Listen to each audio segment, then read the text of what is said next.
Greetings, Grandmaster Amin Ra here, coming to you live from Mombasa, Kenya, where I have spent the last 22 years living, working, doing business, growing families, creating friends in modern Africa. Now, today's show is about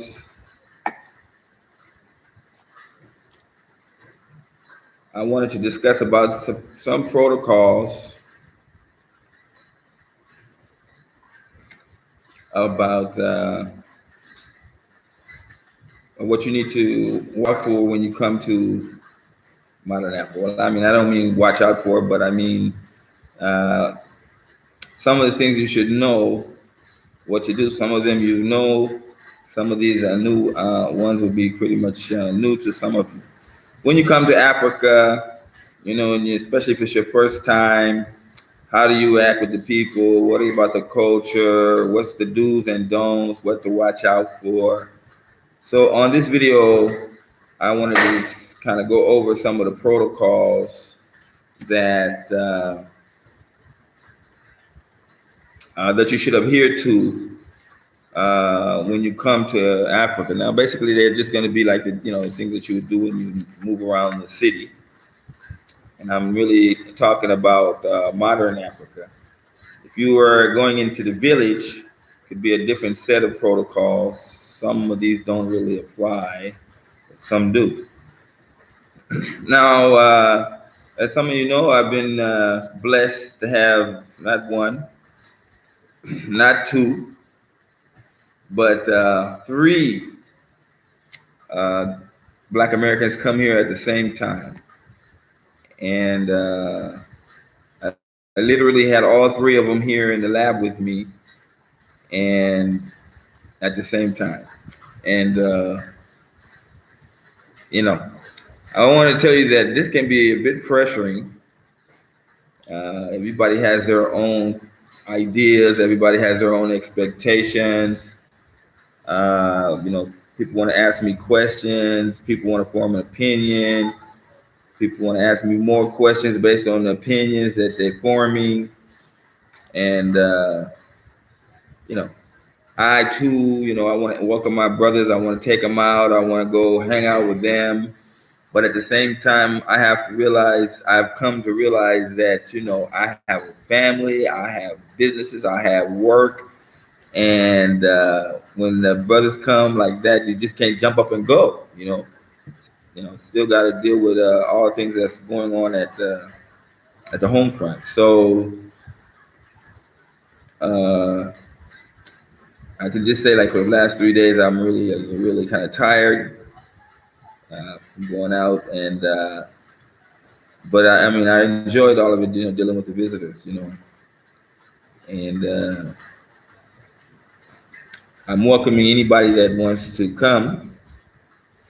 But I'm an older man now. I was not like before when they come. I could go run around with them. I just came to realize, I don't have that energy and time to be clubbing like I used to. This doesn't interest me. But I know that's the things that people have to plan when they come. So try to accommodate them as best you can. So this video is about the protocols that you should follow, some very important ones. And the first protocol, there are 8 of them. The first protocol is always shake hands with everyone in the room. There'll probably a time where you might have a Kenyan that's taking you to his house or to see his family, and you'll walk into a room and there'll be like 7, 8 people in the room. You don't shake hands with one and then sit down. You walk around the room and make sure you shake hands with each and every person. Strong, firm handshake, good eye contact, and then say, "Hi, how are you?" They like that when they can hear some American language being spoken to them. Some of them may not speak English, so you'll be there amazing them. And it is rude. I mean, it's not, nobody's going to say anything if you just take one, shake hand with one person, then sit down in a room, start looking at each other. No.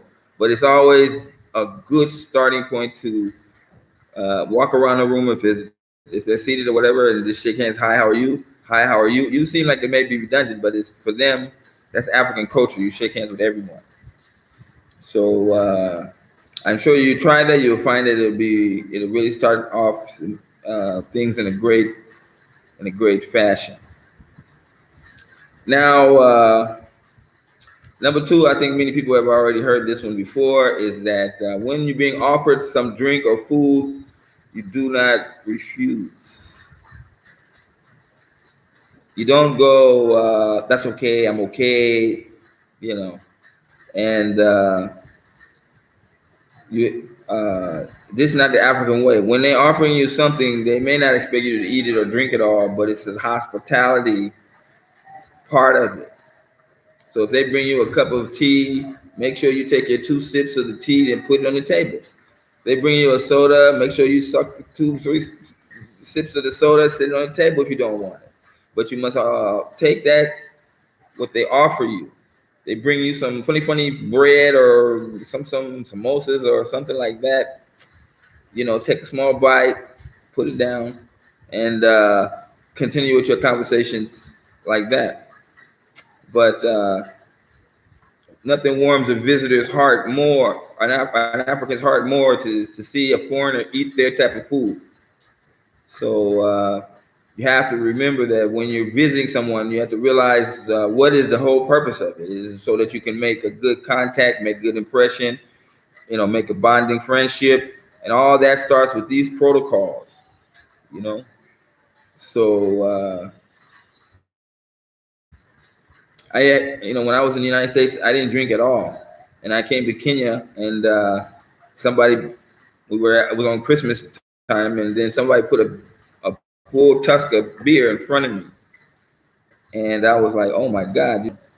So I sat there with that beer, and I mean, I wrestled with it for like 45 minutes, drinking sips, drinking this. I didn't like the taste, but everybody was drinking, so I just tried to fit in, and everybody loved that. Laughing with me and joking and talking. Think that they're not watching you. So I had my actual first full beer here in Kenya, 1996. How do you deal with have a diet with restrictions? Okay, I can get into that. Jeffrey Robinson's, good afternoon, bro. Why is my chat line halfway? Okay. No, I can't hardly read it. Number three, when you are repeating a statement to a local, always remember to talk slower than the first time you said it. Now there'll be probably be times where you're in a conversation with someone looking for directions or don't understand something, and you're there, and you might be a little bit frustrated, and you'll start talking Black American talk, and they can't understand that. And it's there. No one is going to say, "Excuse me, can you repeat that?" The African is by design to try to say, I'll pick it up later when he talks, or they'll just nod their head yes, even though they mean they don't understand. So when you're asking a question and you go, which way is the supermarket? And the guy's looking at you, he's not removing, then you got to go back and say, is there a supermarket around here? You start doing the hand gestures. And if you see that you don't get another response, try to talk like you're talking to a child. That's the best way I can explain it to you. Do you know if there is a supermarket or a store? You got to get those keywords, change them around, because maybe supermarket ain't in his vocabulary. And then when you're dealing with directions, very important to talk slow and get a clear understanding.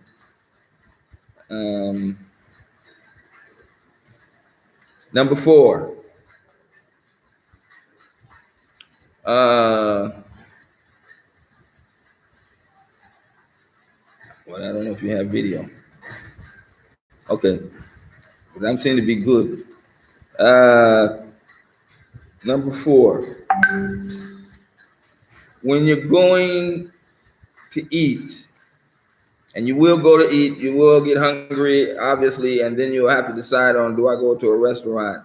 And when you're going to eat with your new African friends or your new Kenyan friends or a Kenyan, especially for the first time, offer to pay the bill, especially the first time. Offer to pay the bill. This way, they're more obligated towards you. It doesn't necessarily mean like they expect, you should not think like they expect you to pay every time, but you start the whole relationship out right when you decide to pay that first bill. Now, on the second bill, third bill, you probably be able to negotiate what you guys are going to do. You know, but on that first meeting, first time you meet with someone, you got a guy, maybe, you met him on Facebook, now you've met him, and now he's going to he might take you to a restaurant to try to impress you, offer to pay the bill. Now, they may offer to pay. They might say, no, I'll pay. Then you just say thank you and go about like that. But a lot of times, we get here in a situation where we're hungry, we're eating, and now you're almost finished, and then you wonder, like, am I going to pay this guy's food, or is he going to pay for his food? And you didn't think about that before the food came. So the bill comes, it's all on one bill. So you don't go, okay, do we split this or what? No, you make the decision before you order. I would like to have this and this, and then you look at your guest and say, I'll take care of the bill, don't worry. And then he'll say yes or no.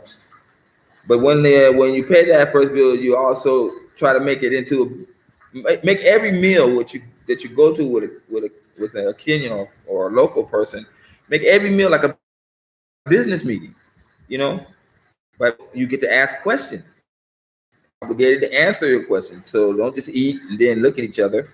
Now's the time when you can really drill them with important questions you might want to know a little bit more personal over food, and get some more valuable information. So the first time. So it can become awkward and stressful sometimes, like you don't know the money, and then you don't have no really clue how much it's going to be, 500 shillings or it's going to be 50 shillings. You have no real clue, and you're trying to wonder out and figure out the money. Then you become stressed, and then and you don't want to talk about it to the person you're with. And this is really not necessary. You should just go ahead and say, hey, man, I don't know the money, and how much do you think this meal is going to cost? You should just be open. Don't let yourself get tied up with things that you can just easily solve by talking. Number 5, you may be coming here like what happened with me and some brothers here. We met, and then he's a Black American, and I'm a Black American. We met for the first time. I don't know him. I'm just meeting him. I don't go out and say, I'm going to pay for your meal, who's stranger man. No. That also is backwards for when it's two brothers or two Black Americans. Because as black, we don't really want to be that kind of obligated to people that we just met. So that where it might be good with a Kenyan, it's not good with one of us. So immediately you go to the restaurant, you just say, hey, we're going to go Dutch, and that separates everything. You ain't got to look about what he's ordering on his plate, and he looking at you, how much can you spend, but he don't want to say, that ends all of that. And, it makes for a happier conversation when you go Dutch with a fellow American, especially if you're meeting them. You might come to a country and then they say, hey, this is a Black American. And then you meet each other. Then, hey, let's go have some food. And you say, we go Dutch. Just get that out the way, whoop, and really quick. So that's number 5. Number six, another issue about uh, when you're going out and eating. When you go to, you might have the fun time to go to a really local place, open air place or what like that to eat. And you see, it's just mostly Kenyans, only Kenyans. It's not like white people would eat there. Really local place, but it's like that. See, the waitresses are there. Some of them got nice looking, but you do not tip at local restaurants where it's just only the Africans. Africans don't tip, and you should not try to tip. They don't know what to do with that money. They're not used to getting that money. You do that, it just causes an imbalance in the situation. Now, they may take the money, but it doesn't resonate into, oh, Black Americans are wonderful, you know. But in general, you don't tip because you're there. Maybe you're there with an African friend, and then he sees you giving them money, and he's even confused. So as a general rule, when you're at a local restaurant, the food is very cheap. What you don't tip. Get your change, move on your way. That is the normal African way they do, and better to follow the protocol rather than to uh, try to show you're different. You know. Wolf Kofi, humble respect, big brother will be in your side in February. Oh, Kofi, you're there. Good. Uh, okay. So number 7.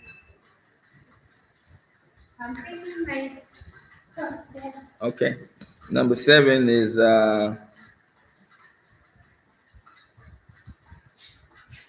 when you're using the local transport, like a motorcycle or tuk-tuk, not the Nissans, not the 4-wheel drive vehicles, but the little small 2-wheel, 3-wheel videos where you mount into them. Thank you. Okay, Karibu. Then it's always a good idea to ask the price before you board. Before you get on back of the motorcycle, get your destination, make the rider understand what your destination is. I want to go to Pirates Beach. And the guys go, so he knows, yeah, I know Pirate Beach. He says, okay, how much is it? And then he'll give you the price, then you jump on. But if you jump on and then ask the price, or you let him get you all the way there before you do the price, it could even double, depending on how you feel. Especially if you're in the back of the tuk-tuk and you got 2 of you and you guys are there talking it up. What's up, bro? Oh, we gonna have some cheeks. Oh, you see that guy driving is like listening to all that conversation.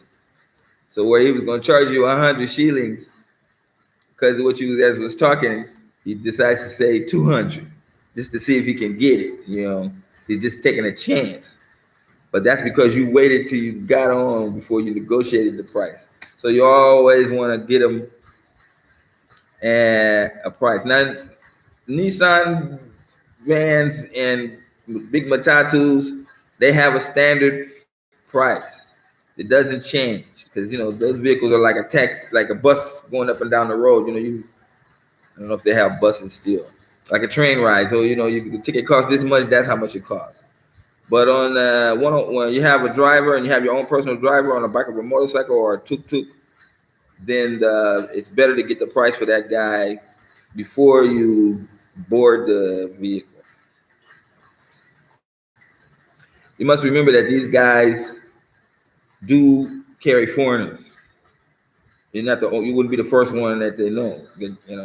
So you always have to be prepared and then show them you got a little bit of sense.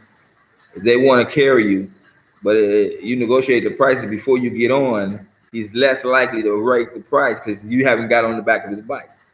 Get me? So, yeah. Also, it gives you time while he's taking you to the location for you to get out the right amount of money to pay him. Take your time. Sometimes when you go take him to another location and you're rushing, he arrives and then he says, how much is it? It's this and this. And then you end up giving him 500 shillings instead of 50 shillings. Because you're not paying attention to the money. You only had that few seconds after you were landed before or you have to do that money transaction. But if he tells you it's 50 shillings, now while he's taking you, you can go into your little wallet and see what the money is, get it right. If you're going to be expecting change, you can now talk to him and say, uh, you know, you should be able to negotiate and see how much your change is. You have more time.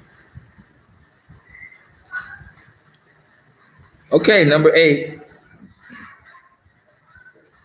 Uh, and this is more of a lesson than anything else.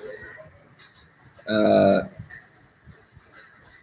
don't totally rely on the internet for making arrangements in Africa. Okay, don't totally rely on that, because a lot of these things, Africa is growing and expanding, and somebody could put something up on the internet, and then 8 months later the thing has changed, but those things are still there. Gregory Wyatt, how is it? Greetings, brothers. Those things are constantly changing. So I have seen this with brothers here saying, "I mean, I saw this on the internet. I booked my thing on the internet," and I almost kind of want to cringe when they tell me that, because um, they may be really banking that, and then they may take a taxi ride or an Uber ride all the way to the location and find out that it's not anything like what they said on the online pictures. You know. Or you get there and then they'll tell you another price, and then you're saying, but on the internet it said the room was $20. Why are you saying it's $30? And then the guy's telling me that's we've not changed the old prices, and they're good at that. So don't totally take your whole life for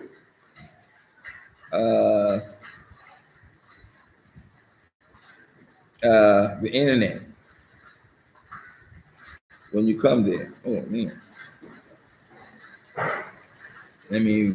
I'm just talking on the internet, and I'm like I'm the only one with all these other files open.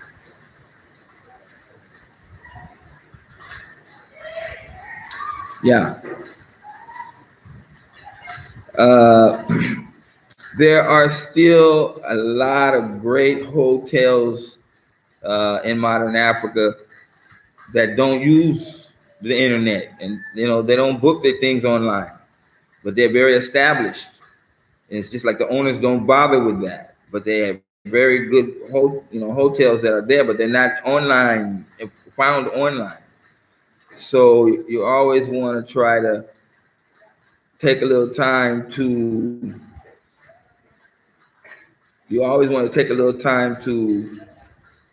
uh, look around on your own.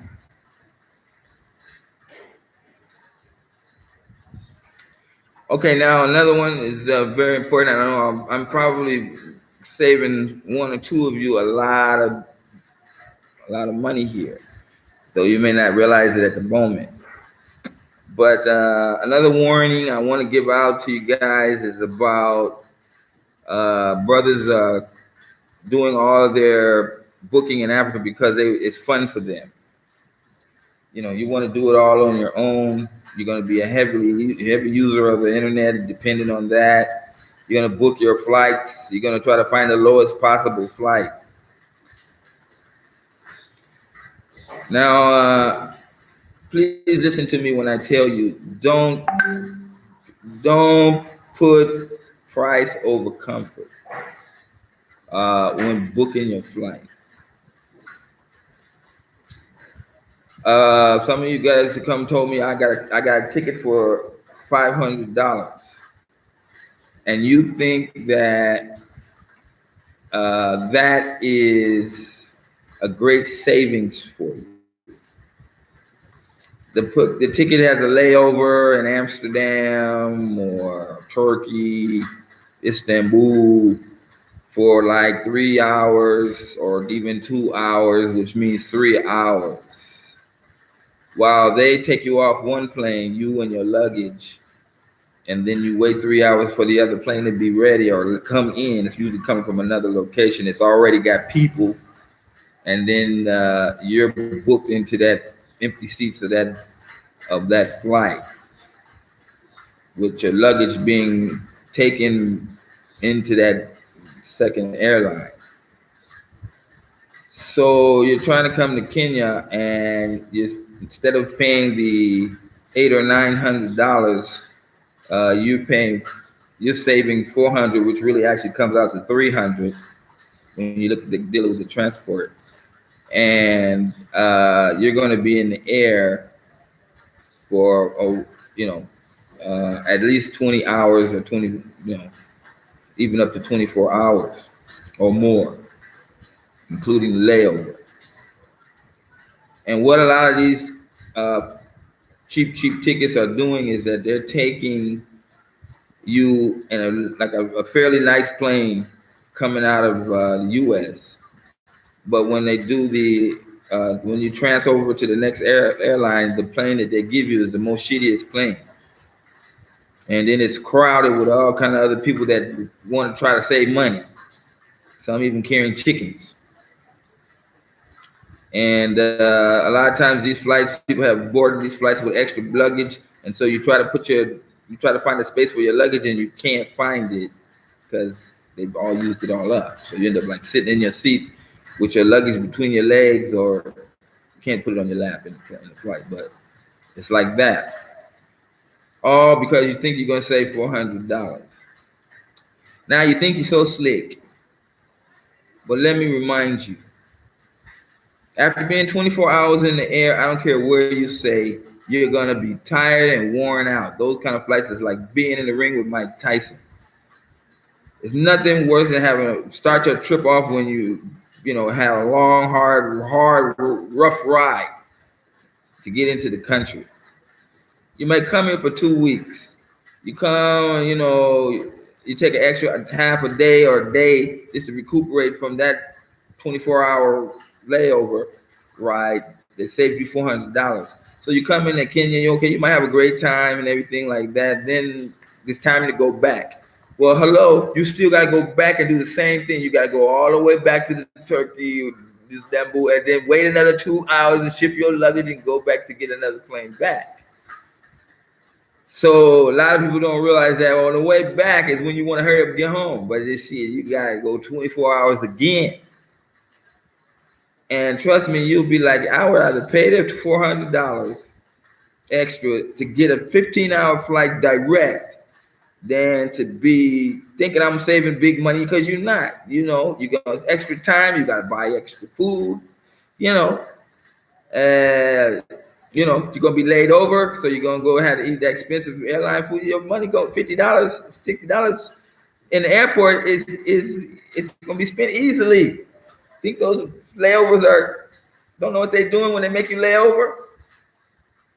So at the end of the day, you really ain't saved no $400. You may have saved at least, at most, 100 or 200 to spend an extra 12 hours in the goddamn air to get to the destination. So on our trip, a Kenya exploratory trip, it's a very low price, but you're going to get a direct flight. And I request you guys look into it and join this trip, because we're looking out for you. As a first-time visitor to Africa, you shouldn't have to worry about all those things of transport. And then another thing is that if you kind of try to be here on your own without even any assistance, one wrong Uber ride can cost you $60. You see? And back and forth on 2 days, but on our exploratory trip, we already got the best transports, where you're not having to spend a lot of money. Or actually, the transport is part of the fee, but we won't be, you won't have to worry about that. But if you come on your own, you can be easily a victim trying to figure out the landscape. When you come on a trip and the group price, you're taken care of all the way through. You ain't got to worry about what's the transport cost, or how do I get back and forth. We're doing all of that for you. So people don't understand that, thinking that they want to be slick, and then you're not slick. I've been doing this for a long time. I'm seeing it over and over again. And today, I just shake my head when I see you guys coming with I got a ticket for $200. I know the pilot. This kind of thing. No, I know it's not true, and it's not true, but you want to spread that out like, I tell everybody you got a good deal, and then you end up don't come on the trip anyway. You see? So other people, you have to be really watching out for that. So, my advice is if it's a tour, you should get it with a tour company, then let them do all the arrangements for you. But if you're going to think you're going to get your own plane ticket, don't put price over comfort, because it's really it can really mess you up, and you're really not saving a lot of money at the end of the day. Okay, now the last thing I want to discuss about this is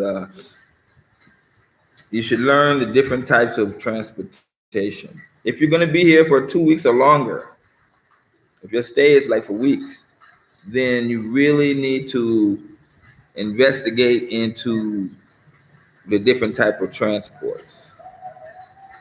I've already seen where guys come here and they just depend on Uber.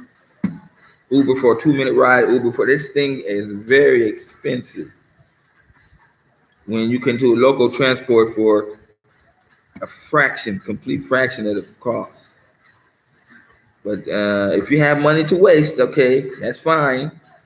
But it's still going to take longer for the Uber to pick you for these certain things that you can just see. Local transport can get you there in no time. So I would say that take the time to learn the local transport. A 50 cents ride on local transport would cost, a local transport cost could be 50 cents, while the same destination with an Uber costs you $5 to $10. So if you're going to be here for weeks at a time, you see that money is accumulated. That save you $200-$300 right there. You should learn the local transport. Don't be afraid to use the local transport.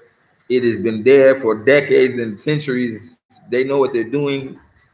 99.9% of them are professionals. They you should just try to trust them.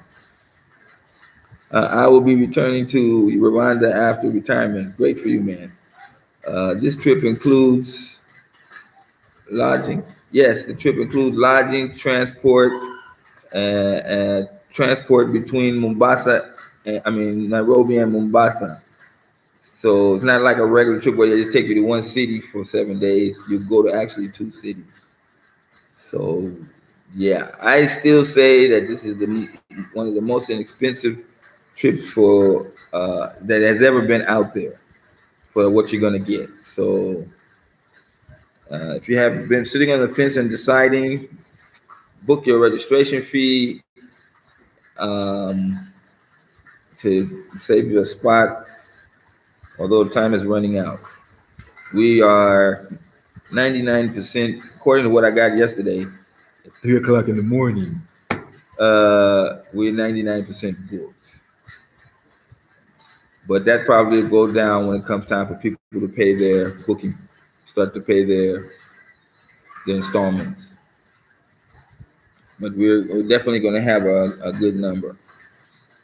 I know that there are going to be 1 or 2 of you that's going to be like, "Hey, I'm here," around the same time as the exploratory trip, because you wanted to come on your own and and surprise me. I don't like surprises like that. If you're around, text me. If you're coming in next month, send me a message saying I'm coming next month. But don't wait till you like, I'm outside your house. Like one guy did. I was like, damn. What's that? He just had this in his mind that I'm gonna look at the Amon's videos, I'm gonna see where he live, I'm gonna find that spot, then I'm gonna come on, step outside, like I'm supposed to be in the house at 2 o'clock in the afternoon on a weekday. You got to get the mind right. But that's some of the things that we do. I understand that, and but I don't appreciate that. Nobody would. Sure,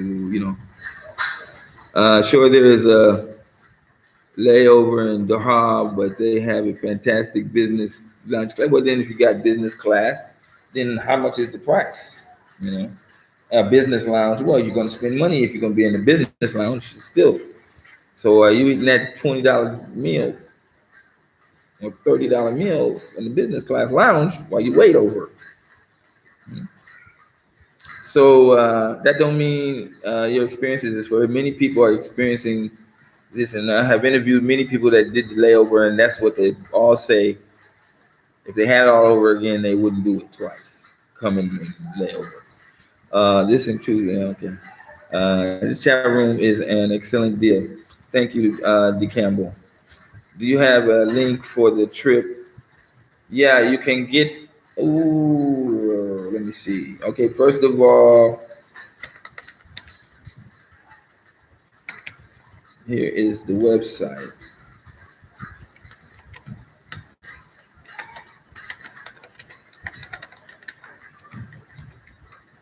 There is the website.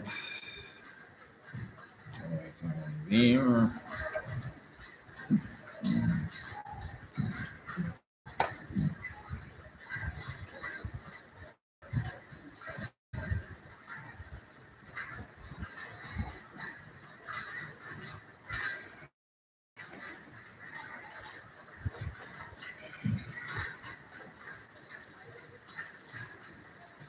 And I hope I put the right link in.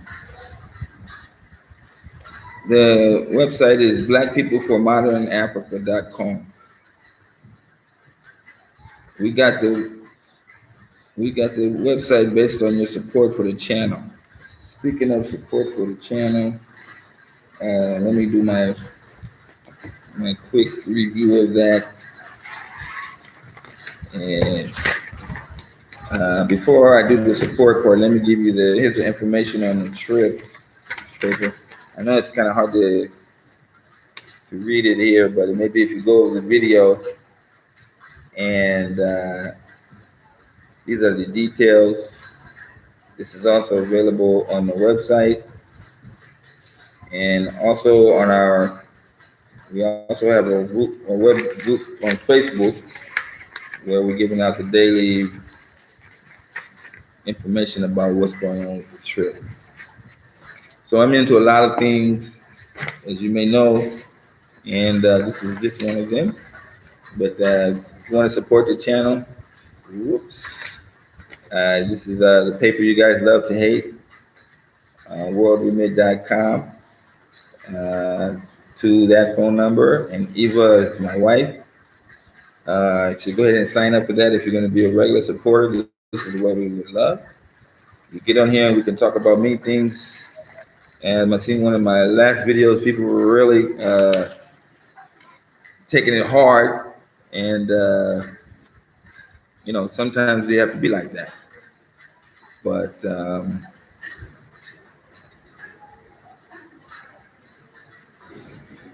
I have nothing but love for people.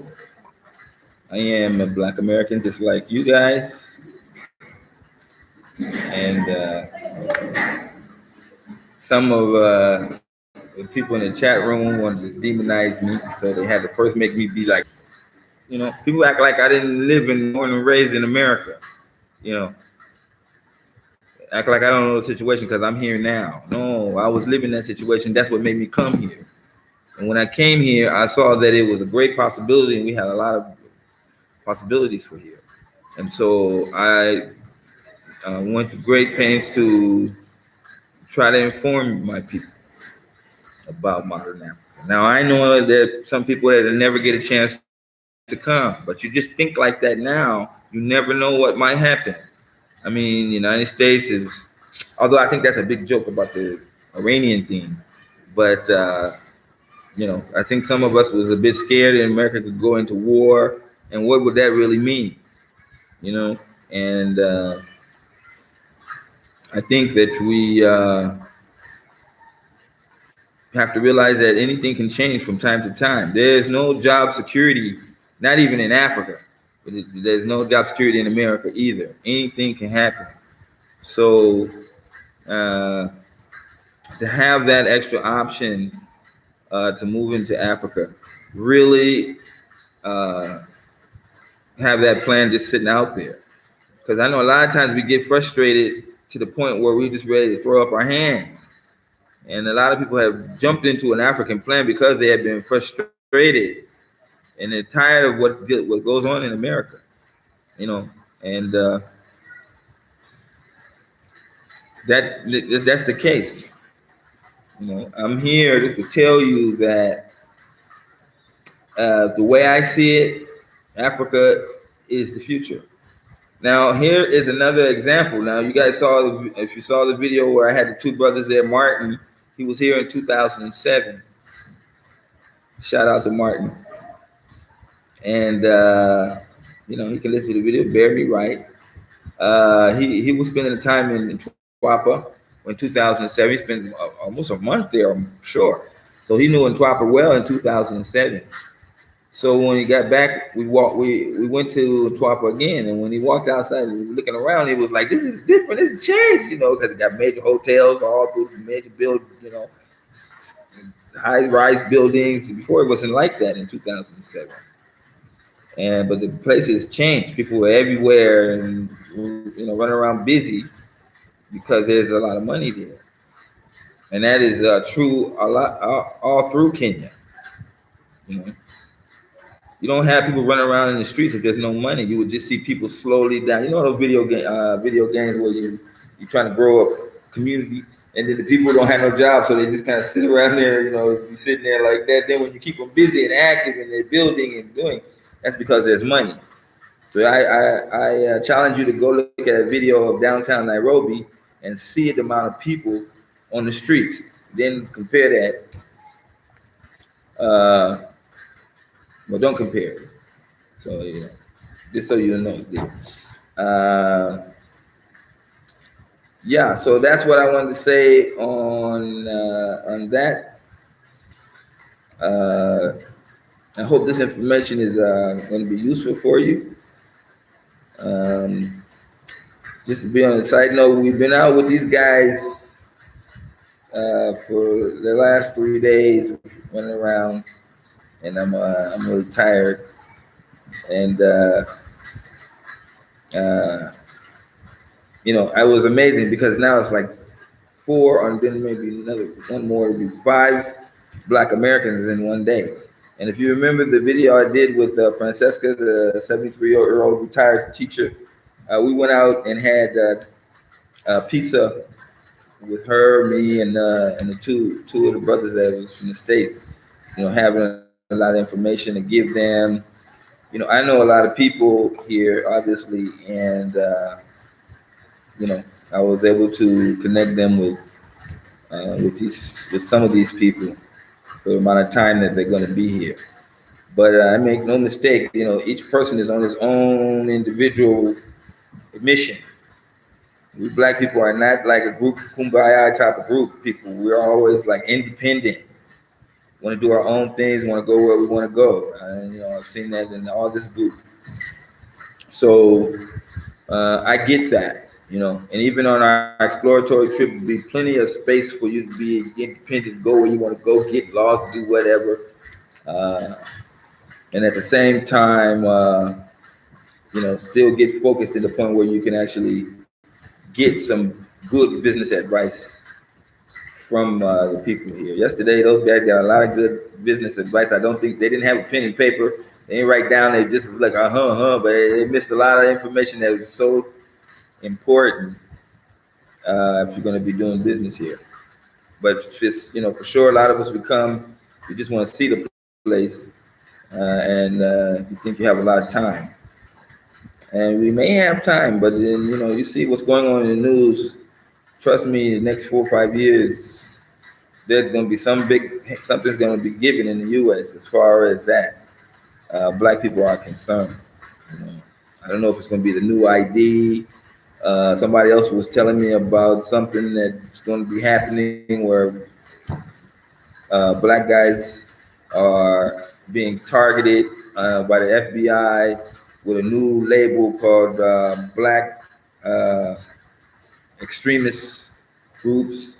And I don't know what the definition is of that is, but they've been infiltrating all groups, black groups. They've been using that term as a way, as a means to go into all these different black groups. And I'm not the one for talking about gloom and doom and all that. No, I don't believe in that because, I mean, after all, I've been here 22 years. I've been seeing gloom and doom on the news and all that. But at the end of the day, you know, everybody's still everybody. You know, America's still moving on, and you know, Africa's still moving on. But the fact of the matter is, America for black people is the lifestyle is going down. While at the same time, whether you believe it or not, the African lifestyle is just soaring. Now, of course, the Africans here, they go, oh, we don't have jobs, but those are the strains of a society. But if you just look around, if you go ask Martin, you can see the changes. You know, and so Africans can get privy to the same news, not fake news, as anybody else. But when you come to look at it, everybody's working, and not everybody, but you know, most people are working, and there's a lot of prosperity going on in the country. Kenya has many new millionaires. These are all kinds of signs that you can see that the country is growing. And if you are in America, if you are over 60 and 65, and you're getting a pension or you're getting a social security check, and you're living in cold weather climate, I behoove you to try to take a chance and get to Africa and just take a quick vision, take a quick survey of it. Spend the rest of your years, the next 10 years can be critical in your life. And you might find you have and can live a really good life here. That's all I'm saying. So with that, I wanted to I don't see any really good questions here. 15 minutes killed in a Mississippi jailhouse riot. Inmates killed. Yeah, we see this is the news. And then you have to understand, because somebody was telling me, or somebody in the comment section, and they were saying, you know, you got to teach the black history. Our people got to know. We got to fight. Got to do it justice. And that's unrealistic, and especially in Africa. It's not. First of all, Africa has won his freedom six generations ago. So to come in talking about the history of Black America, we still fighting in America. But the African is not fighting. White man is not in Africa telling him what to do and go where to go. You see, some people say America still runs Kenya. That's such much nonsense. How you gonna be running Kenya and then turn around and let the Chinese do 75% of the import and export with the country? You see, that fake news lies, Trump telling you that the military is so great, but they lost in Afghanistan. They couldn't take control of Syria. They're being told to get out of Iraq. They can ride around in their nice little beige vehicles, but you know, if it came down to putting boots on the ground, they're outnumbered. The American troops are outnumbered all the way around. And how much damage can drones do to a country before you got to come be responsible for every drone attack? And then you don't put boots on the ground and try to control the country for its resources. You can't. Nobody's gonna let Americans run into your country and then start pulling out what kind of resources could they get out of here, where they shoot up the locals and then expect the locals to just sit around and let the trucks roll in and out. No. Nobody, even Americans, know that's not reality. That's just in the movies. So I wish some of our brothers that's in the banking on America, get that to their head. You know, I'm talking about, Amon is not talking about the shooting and killing in Lamu. And I'm telling you, you're not talking about the 2,000 some hundred terrorist attacks in the United States. You know, so let's get that clear. Don't be running up on me in my videos talking about, oh, there was a shooting in Nairobi. God damn, there's one every 90 seconds in your country where you stay. So let's not get it twisted. You're living in the murder capital of the world, not me. Okay. So I think my kids are a lot safer here than your kids if you're still staying in America. There, you know. People are shooting up schools, going into buildings, shooting up people on the street from shooting them from high-rise buildings. It's ridiculous, you know. And somewhere off of the border in the middle of the desert, somewhere where there's no population, I don't know what militants was out there. If it's true, I don't believe it's true. Uh, threw some bombs and did some damage, and people shot back at each other. And then that's supposed to be big news. No, at first they said nobody was killed. Then the next 2 days, oh, there was one person that died. You know, that's the way the fake news works. You know, so you just have to follow it. But a lot of times you don't want to follow the fake news and investigate and research it. You just want to exploit the headlines. So lazy. And mass media, Western mass media is our greatest enemy, black people. Just don't get up on CNN and think you're going to be wise enough to come on a channel and regurgitate what they have told you. Oh, 50 people died. I saw it on CNN. 60 people died. I saw it on a website news thing from funny news station. So that makes it true. You know, you really gotta, if you don't know and you're not willing to do the research, how can you trust these things? You know, you're losing sense of reality. So my people in the United States, God bless you, but please stop listening to the news. There was a mass shooting in Garissa a few years back. They released 2 photos. One photo of 100 and something people laying on the ground where they were all shot in the head, one by one guy with one gun, shot 100 people, told them to lay on their stomach, and then went around the room and shot them all in the head and killed them. So they took a picture of this video of these people laying in there, threw some blood around, and then they told you that these are all dead people that were shot in the Garissa. Now examine that photo closely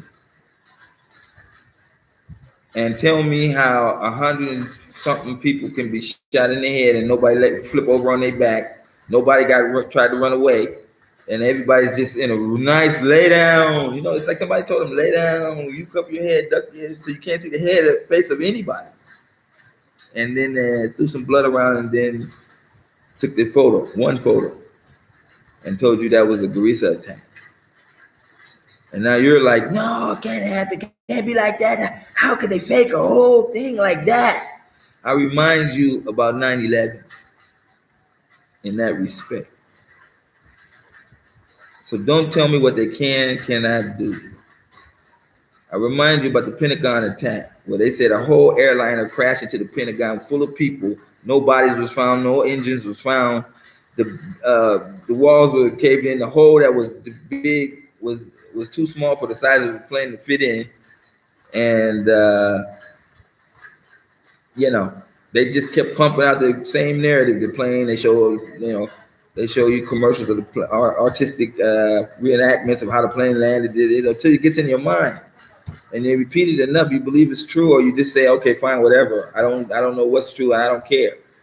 But the fact of the matter is, no plane hit the Pentagon. So there you go. Now this video can be now taken off the air because I have talked about this. And that's just another reason for you to realize that what I'm telling you is the truth. You've been conditioned by the mass media, and the greatest enemy of the black man is Western mass media, news, propaganda, and entertainment and sports. I've been saying that before I even had this channel, and I'm still telling you today.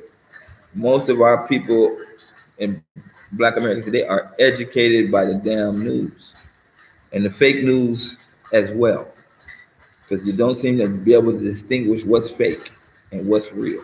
If it's But if it comes out a story, I take it as fake until somebody can prove to me that it's real. That's how I do. Because surely the history of fake news warrants that I look at things in that perspective.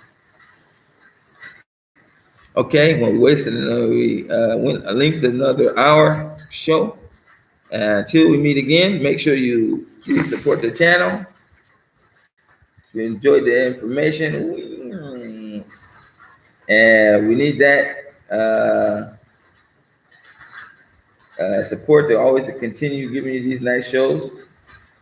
Uh, the brothers are still here. I'll probably do an interview with one of them when I can tie one down. Not easy to coordinate where two people can meet. At the same time, they're coming in here to my job, and we're sitting around here, the room, hundreds of kids running around. So, you know, we're trying to get that to happen. Likewise, if you have any more comments or anything like that, please put them in the comment sections. I try to answer most comments that warrant answering. For my brothers from the G country, I promise you, I'm taking time off from talking about the G country now. I won't be talking about it. So when you bring it up in my chat line or in my comment section, be prepared to be blocked, because nothing was talked about, and we're not going to talk about the G country for some time, because I want to weed out the assholes. Okay? So until we meet again, this is Amon Ra, Grand Master, saying peace.